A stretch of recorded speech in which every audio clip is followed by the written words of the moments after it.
Blind daredevils announced plans to journey down Scotland's longest river using a whitewater sledge. Dean Dunbar will attempt the high-speed stunt this weekend, accompanied by his wife who'll shout directions at him. David Marsland reports.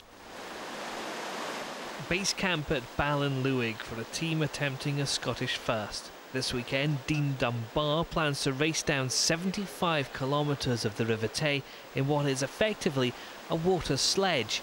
Hydrospeeding, as it's known, is the latest and one of the most dangerous extreme sports. And making it harder is the fact that Dean is registered blind.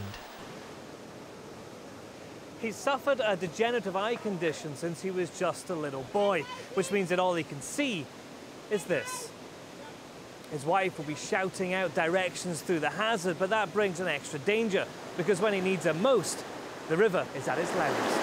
Rona, at the end of the day, are my eyes, so when we get in the water, basically I've just got to make sure that I listen into whatever she says, so with that in mind I can't go too far away from her, because obviously the further away the less I hear and the more dangerous it is. When you get to loud bits where it really matters, you have to be very clear. So try to say things like, we've got a kind of code, so I say the things like keep left, keep right.